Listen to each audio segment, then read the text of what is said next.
This is the plaintiff, Wayne Maychak.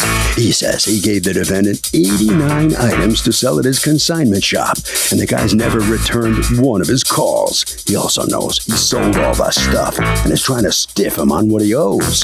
He's had it up to you-know-what, waiting around for his money, and he's suing him here and now in this court for the $2,046 he's rightfully owed.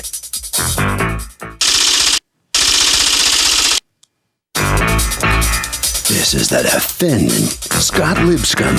He says he has a written agreement with the defendant, stating he can sell all the items for whatever amount of money he can get, and then he'll split the profits 50-50. Well, it took him 9 months to sell everything. He got $1,683, split that down the middle, and called the plaintiff to tell him the amount he was going to be receiving. He has no idea why the guy's so upset and suing him, because he thinks he did a great job. He's accused of not playing fair.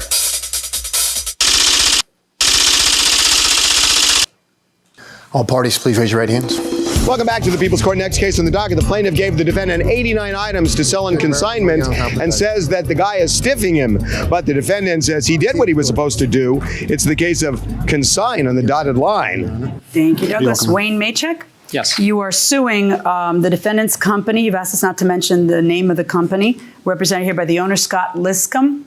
Yes. Okay, for $2,046, your estimate of what your proceeds should be from consignment items that you put in his care and you believe he undersold or is lying to you about how much he sold them for. Tell me what's going on.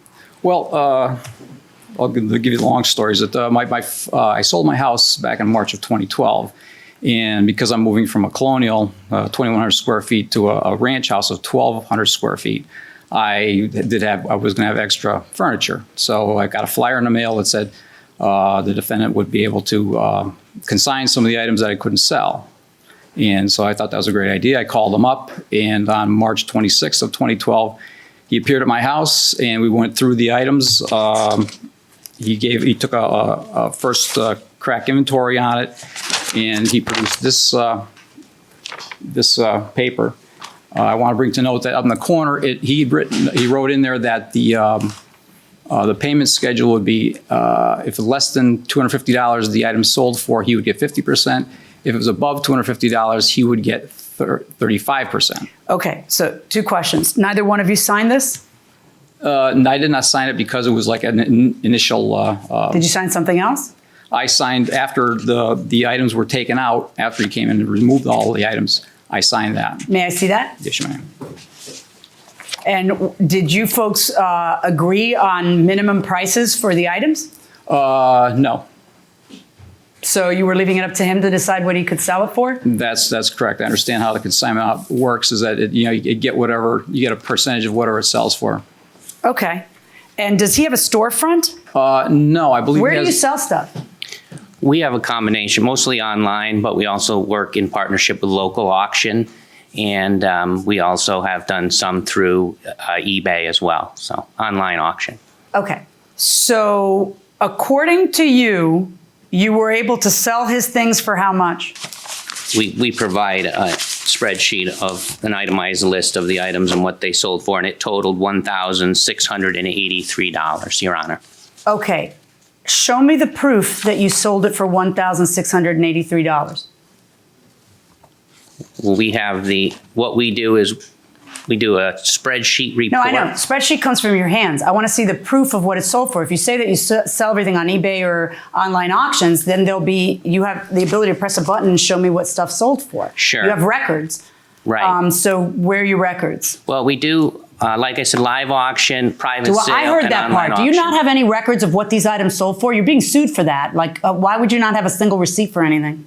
Well, a lot of it has the names of the people that we're selling it to, and I don't care. we like to keep what that does that have to do with anything? private. Because you got to keep the fact that they bought a cherry table secret.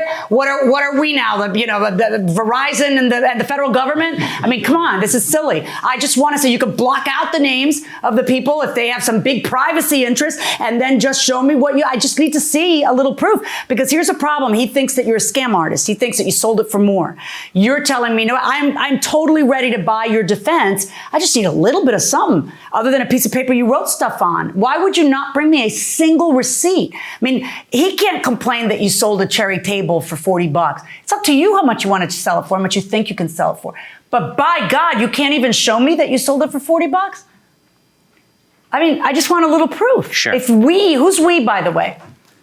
Well, I have a part-time person that works for me, and then, that would be So we is me. you. Okay, We so is why me. can't I just see a tiny smidgen of proof of what anybody sold stuff for?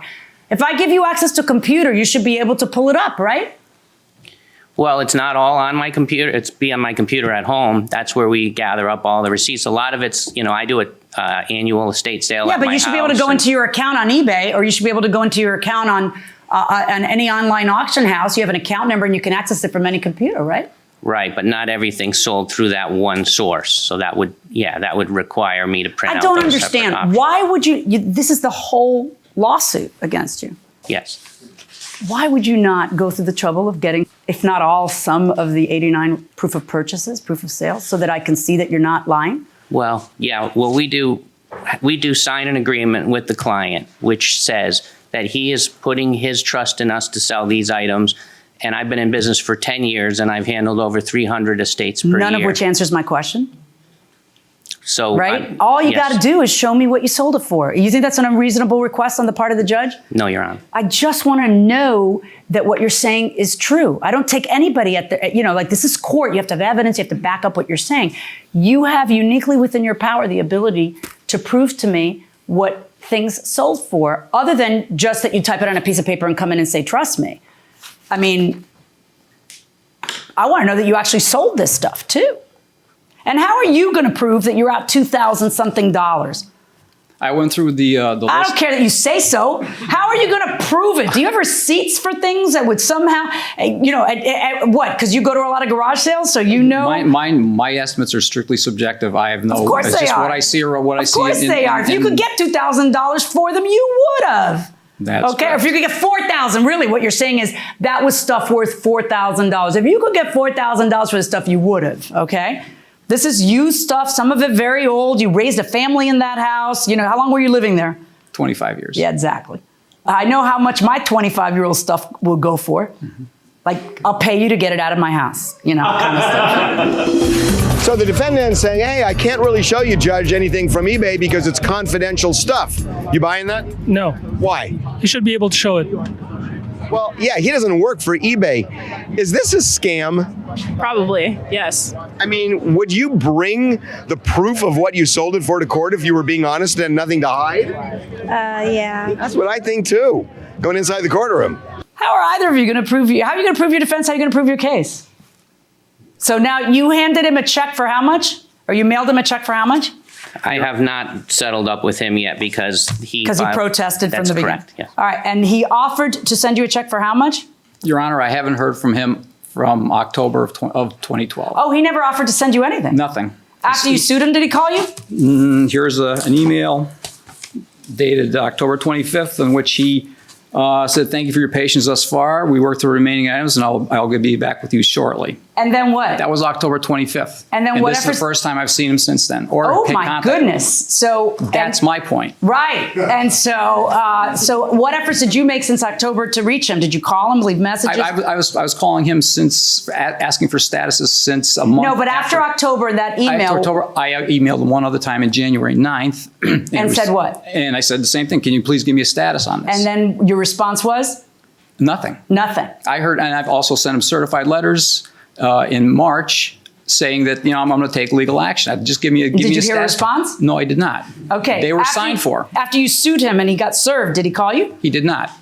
Really? How do you explain all that if you're on the up and up? Your Honor, I did leave him a message on February 1st, and then I started receiving complaints from, record of a complaint from the Better Business Bureau, and then shortly after that, Consumer Protection for the state. So at that point in time, I knew that we were going to have some kind of a court ruling or some kind of a outside jurisdiction. Right. And then you decided that court could figure out what the correct amount was based on what, since you brought me nothing. Well, I was under the impression that our agreement was that he was hiring me to sell these items. You're not understanding. I Yes, totally yes, agree Your with Honor. you. That is your agreement. Your agreement is he's hiring you to sell it. Your agreement is he can't complain what you sell it at. My problem is none of those two things. You're right about that. He can't complain that you sold it for $40. I just want to know you sold it for $40. It's a different issue. I just want to know that you sold this for $120, that for $75, this for $40, that for $35.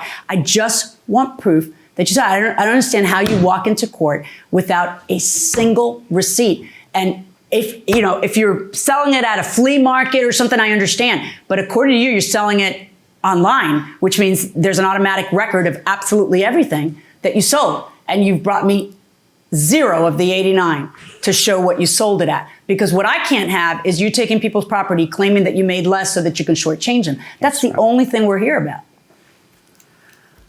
What time is it, Douglas?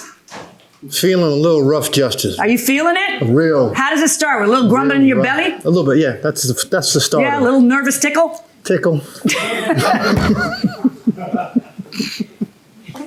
What did you say it was? 800 and what? 840 something. And you never sent him the 840 something. No, Because in I- February, by the way, he consigned all this stuff when? In May of the prior year. That is correct. I am finding in favor of the plaintiff in the amount of $1,200. That's my judgment. Pay the man.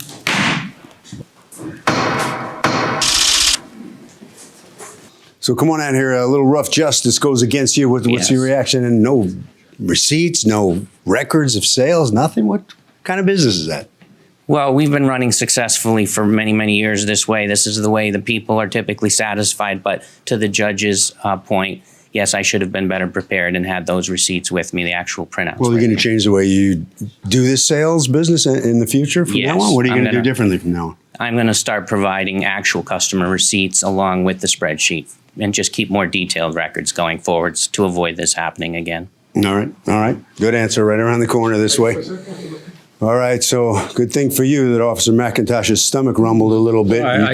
You didn't have any proof either, but you came out with something. Oh, that's correct. Yeah, I feel that all I wanted was a response from the guy. He never got back to me for months on end. What do you think happened here? I think he lost my list of stuff. Lost it?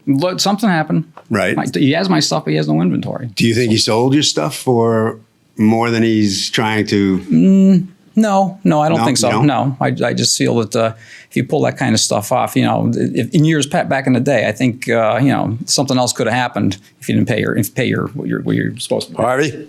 Well, this is an important rule. If you ever sell anything on consignment, you should put a minimum price with the person who's selling your stuff saying, I do not want it sold below this price. And that will do it for this case. The litigants for the next case on the way into the courtroom right now.